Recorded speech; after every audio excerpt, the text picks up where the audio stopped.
Home minister Amit Shah అధ్యక్షతన left wing extremism Naxalism సంబంధించి review meeting జరిగింది. దానిలో ఏపీ, బీహార్, ఛత్తీస్గఢ్, జార్ఖండ్, తెలంగాణ, ఒరిస్సా, మహారాష్ట్ర, మధ్యప్రదేశ్ సంబంధించి చీఫ్ మినిస్టర్స్, ఇతర అధికారులు పాల్గొన్నారు. దీనిలో deputy national security adviser, CAPF senior officers, ఇలా సీనియర్ ఆఫీసర్స్ కూడా ఈ మొత్తం కూంబింగ్ ఆపరేషన్స్, దీనికి సంబంధించి సెక్యూరిటీ ఫోర్సెస్ సంబంధించి కూడా ఈ మీటింగ్ అటెండ్ అయ్యారు. ఈ మీటింగ్లో అమిత్ షా గారు 2026 మార్చి కల్లా భారతదేశంలో లెఫ్ట్ వింగ్ ఎక్స్ట్రీమిజం అనేది కనపడకుండా పోయేటట్టు కమిట్మెంట్ తీసుకుందామని చెప్పారు. అంతేకాదు లెఫ్ట్ వింగ్ ఎక్స్ట్రీమిజం అనేది లాస్ట్ లెగ్లో ఉంది, చివరి అంశంలో ఉంది, ఇది ఆల్మోస్ట్ ఎలిమినేట్ అయిపోద్దని కూడా చెప్పడం జరిగిందనమాట. ఈ మధ్యకాలంగా మనం చూస్తే 2010తో కంపేర్ చేస్తే భారతదేశంలో లెఫ్ట్ వింగ్ ఎక్స్ట్రీమిజం సంబంధించి వాయిలెన్స్ అనేది 72% తగ్గిందని, లెఫ్ట్ వింగ్ ఎక్స్ట్రీమిజం నక్సలిజం సంబంధించి డెత్స్ అనేవి, మరణాలు అనేవి 86% తగ్గాయని అని పేర్కొన్నారు. అదేవిధంగా ఈ సంవత్సరం మొదటి నుంచి చూస్తే అంటే 2024 చూస్తే కనుక లెఫ్ట్ వింగ్ ఎక్స్ట్రీమిస్టులు 202 మంది అసాసినేషన్ గురయ్యారని, దాదాపు 723 మంది ఈ సంవత్సరంలోనే సరెండర్ అయ్యారని, అంతేకాదు ఈ 9 నెలల్లోనే 812 మంది అరెస్ట్ అయ్యారని చెప్పి కూడా ఆయన పేర్కొన్నారు. యువత ఎవరైతే నక్సలిజంలో ఉన్నారో బయటికి రావాలని, మెయిన్ స్ట్రీమ్లో కలవాలని, హింసను నమ్మకూడదని చెప్పి కూడా ఆయన ప్రకటించారు. ఇంతకుముందు రెడ్ కారిడార్ ఎఫెక్టెడ్ డిస్ట్రిక్ట్స్ అని చాలా ఉండే.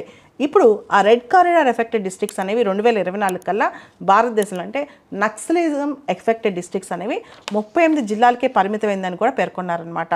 ముఖ్యంగా చాలా రిమోట్ ఇండియాలో రోడ్స్ కానీ, మొబైల్ కనెక్షన్స్ కానీ బాగా పెంచామని, ముఖ్యంగా లెఫ్ట్ వింగ్ ఎక్స్ట్రీమిస్ట్ ఏరియాస్లో 14,400 కిలోమీటర్లు రోడ్లు వేశామని, అదేవిధంగా 6,000 మొబైల్ టవర్స్ పెట్టామని కూడా ఈ మీటింగ్లో ఆయన పేర్కొనడం జరిగింది. ఓవరాల్గా 2047లో భారతదేశాన్ని అభివృద్ధి చెందిన దేశంగా చూడాలంటే 8 కోట్ల ట్రైబల్ పాపులేషన్ కూడా దానిలో ఇన్వాల్వ్ అవ్వాలని కూడా ఆయన చెప్పారనమాట. ఈ మధ్య లెఫ్ట్ వింగ్ ఎక్స్ట్రీమిజం సంబంధించి గవర్నమెంట్ ఫాలో అవుతున్న జీరో టాలరెన్స్ పాలసీ అనేది బాగా పనిచేస్తుందని చెప్పి కూడా ఆయన పేర్కొన్నారు. అంతేకాదు 100% ఎక్కడైతే లెఫ్ట్ వింగ్ ఎక్స్ట్రీమిస్ట్ జిల్లాలు ఉన్నాయో అక్కడ 100% గవర్నమెంట్ స్కీమ్స్ అనేవి ఇంప్లిమెంట్ అయ్యాయి. దానివల్లే క్యాజువాలిటీస్ కూడా బాగా తగ్గాయి, దానివల్లే నక్సల్ ప్రభావం కూడా తగ్గిందని కూడా ఆయన పేర్కొన్నారు.